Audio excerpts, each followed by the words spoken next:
morning. How are you? It's been great, hasn't it?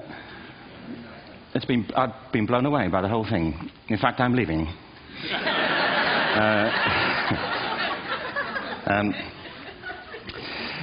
There have been three themes, haven't there, running through the conference, which are relevant to what I want to talk about. One is the extraordinary evidence of human creativity in all of the presentations that we've had and in all the people here. Just the variety of it and the range of it. The second is that it's put us in a place where we have no idea what's going to happen in terms of the future. No idea how this may play out. I have an interest in education. Actually, what I find is everybody has an interest in education. Don't you? I find this very interesting. If you're at a dinner party and you say you work in education, actually, you're not often at dinner parties, frankly, if you work in education. You're not asked, you know,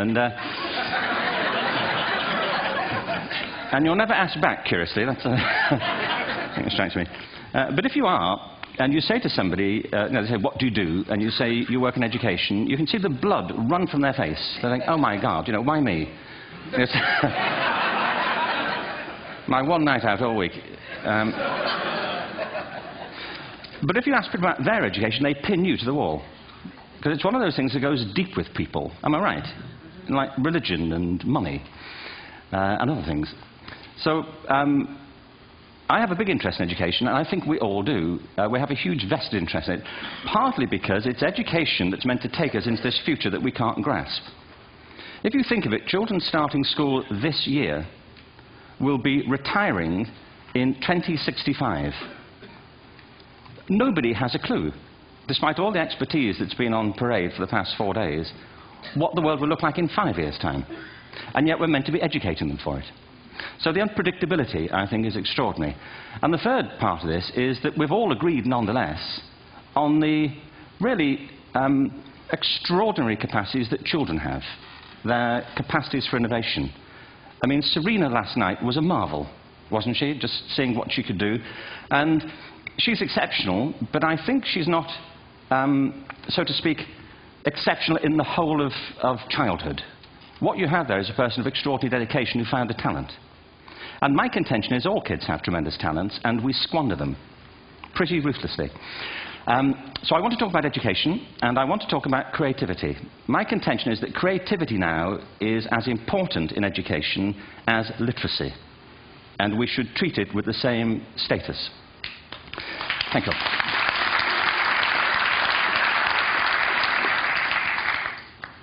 That was it, by the way. Thank you very much.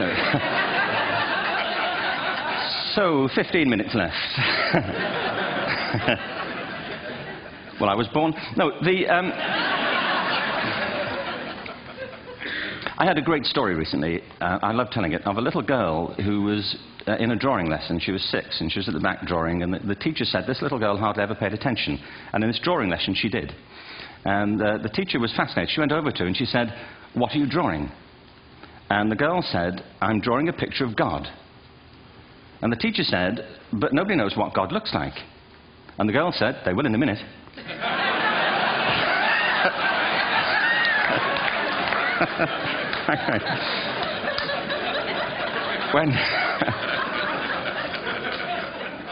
When my son was 4 in England, actually he was 4 everywhere, to be honest. I mean, if we're being strict about it, wherever he went, he was 4 that year. But he was in the Nativity play. Do you remember the story? No, it was big. It's a big story.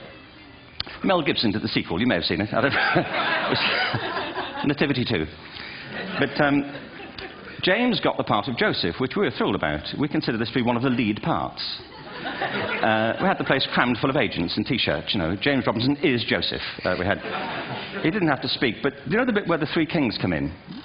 Now, they come in bearing gifts, and they bring gold, frankincense, and myrrh. This really happened. We're sitting there, and they, I think, just went out of sequence.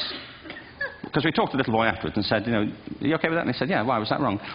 They just switched. I think that was it. Anyway, the 3 boys came in, little 4-year-olds with tea towels on their heads, and they put these boxes down. The first boy said, I bring you gold.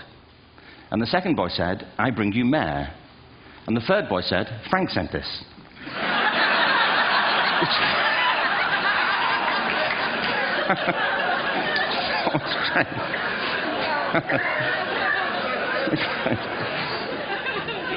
What these things have in common, you see, is that kids will take a chance. You know, if they don't know, they'll have a go. Am I right? They're not frightened of being wrong. Now, I don't mean to say that being wrong is the same thing as being creative. What we do know is, if you're not prepared to be wrong, you'll never come up with anything original. If you're not prepared to be wrong. And by the time they get to be adults, most kids have lost that capacity. They have become frightened of being wrong. And we run our companies this, by the way. We stigmatize mistakes. And we're now running national education systems where mistakes are the worst thing you can make. And the result is that we are educating people out of their creative capacities. Picasso once said this. He said that all children are born artists. The problem is to remain an artist as we grow up. I believe this passionately, that we don't grow into creativity, we grow out of it. Or rather, we get educated out of it. So why is this? I lived in Stratford-on-Avon until about 5 years ago. In fact, we moved from Stratford to Los Angeles. So you can imagine what a seamless transition, you know, this was from LA. Actually, we lived in a place called Snitterfield, just outside Stratford, which is where Shakespeare's father was born. Are you struck by a new thought? I was. You don't think of Shakespeare having a father, do you? Do you? Because you don't think of Shakespeare being a child. Do you? Shakespeare being 7. I never thought of it. I mean, he was 7 at some point. He was in somebody's English class, wasn't he? Really?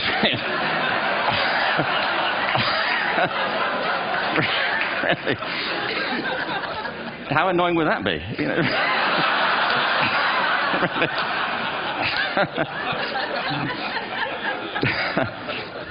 Must try harder. Being sent to bed by his dad, to Shakespeare, go to bed now, you know, to William Shakespeare, you know, and put the pencil down, you know, and stop speaking like that. You know, it's confusing everybody.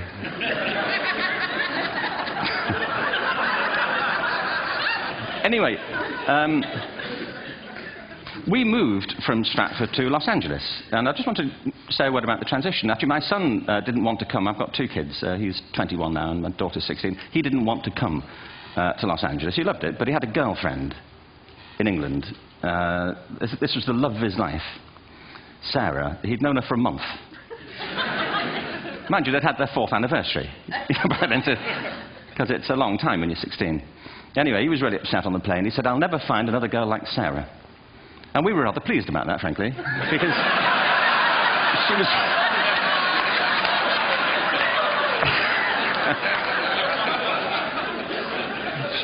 she was the main reason we were leaving the country.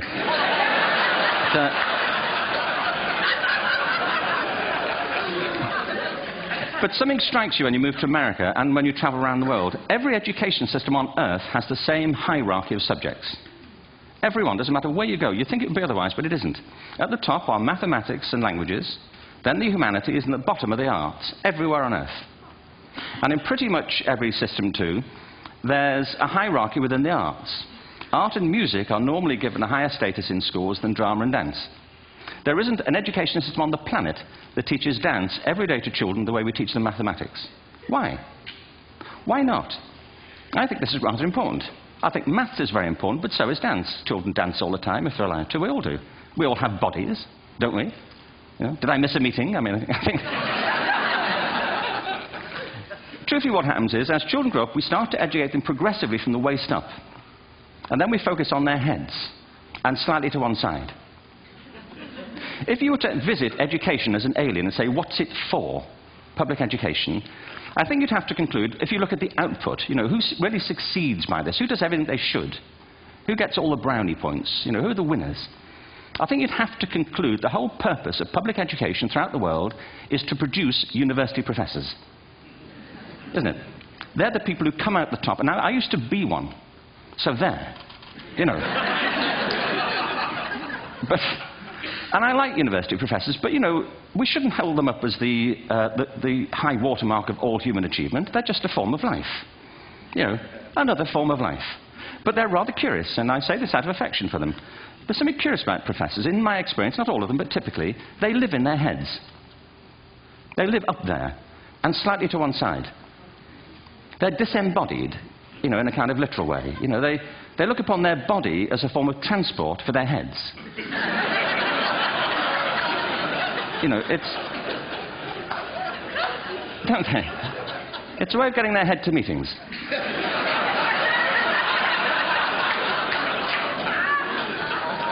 If you want real evidence of out-of-body experiences, by the way, get yourself along to a residential conference for senior academics and pop into the discotheque on the final night.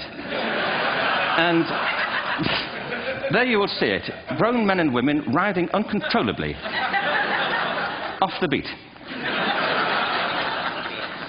Waiting till it ends so they can go home and write a paper about it. Now, our education system is predicated on the idea of academic ability. And there's a reason. The whole system was invented around the world. There were no public systems of education really before the 19th century. They all came into being to meet the needs of industrialism. So the hierarchy is rooted on two ideas. Number one, that the most useful subjects for work are at the top. So you were probably steered benignly away from things at school when you were a kid, things you liked, on the ground you would never get a job doing that. Is that right? Don't do music, you're not going to be a musician. Don't do art, you won't be an artist. Benign advice. Now, profoundly mistaken. The whole world is engulfed in a revolution. And the second is academic ability, which has really come to dominate our view of intelligence because the universities designed the system in their image. If you think of it, the whole system of public education around the world is a protracted process of university entrance. And the consequence is that many highly talented, brilliant, creative people think they're not. Because the thing they were good at school wasn't valued or was actually stigmatized.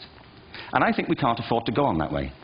In the next 30 years, according to UNESCO, more people worldwide will be graduating through education than since the beginning of history. More people.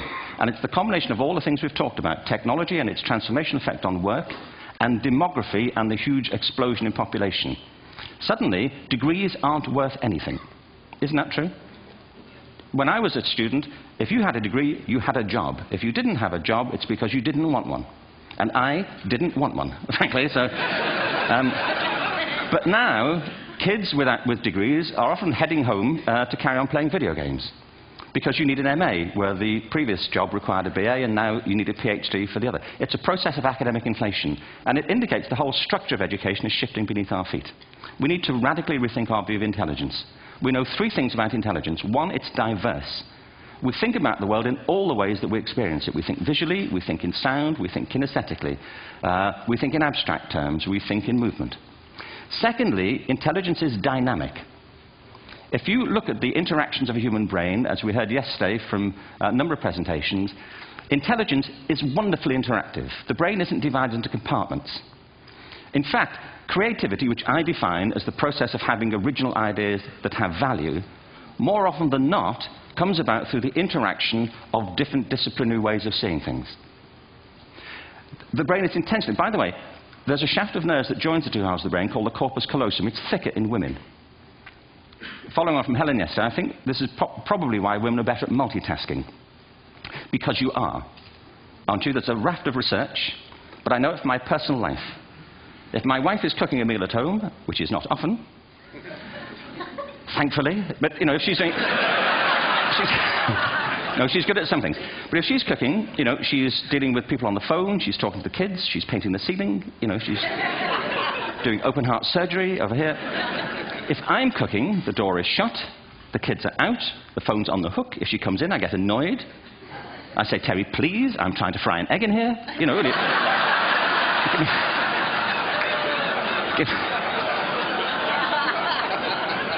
Give me a break. Actually, there was do you know that old philosophical thing? If a tree falls in a forest and nobody hears it, did it happen? Remember that old chestnut? I saw a great T-shirt really recently which said, if a man speaks his mind in a forest and no woman hears him, is he still wrong?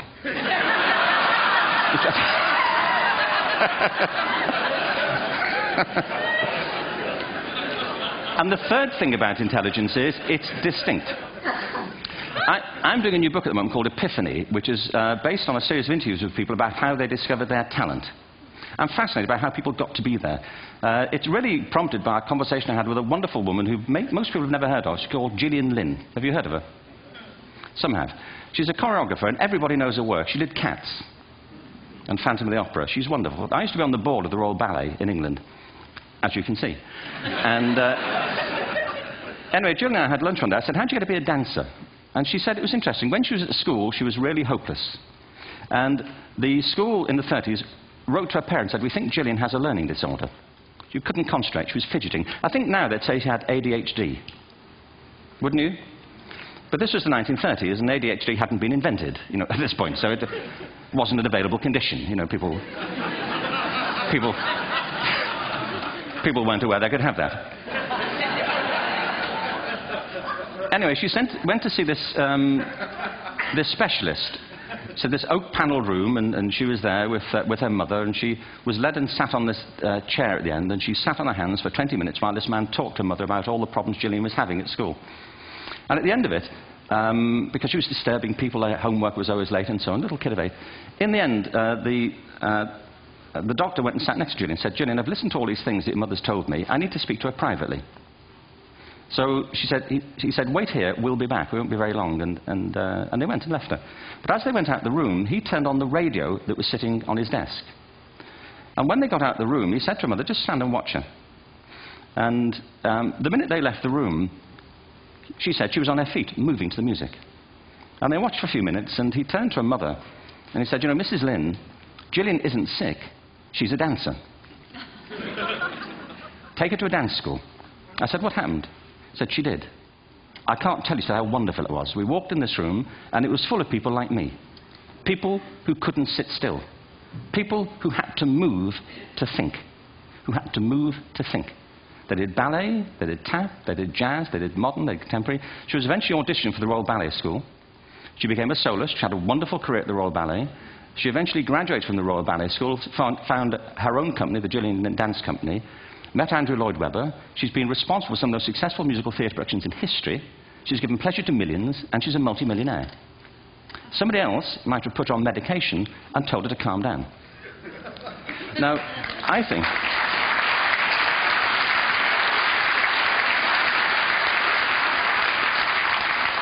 What I think it comes to is this. Al Gore spoke the other night about ecology and the revolution that was triggered by Rachel Carson.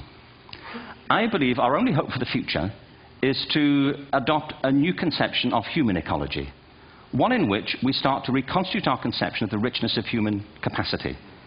Our education system has mined our minds in the way that we strip mine the earth for a particular commodity, and for the future it won't serve us. We have to rethink the fundamental principles on which we're educating our children. There was a wonderful quote by Jonas Salk, who said, if all the insects were to disappear from the earth, within 50 years, all life on earth would end. If all human beings disappeared from the earth, within 50 years, all forms of life would flourish. And he's right. What TED celebrates is the gift of the human imagination. We have to be careful now that we use this gift wisely and that we avert some of the scenarios that we've talked about. And the only way we'll do it is by seeing our creative capacities for the richness they are and seeing our children for the hope that they are. And our task is to educate their whole being so they can face this future. By the way, we may not see this future, but they will. And our job is to help them make something of it. Thank you very much. Bravo. Here, here.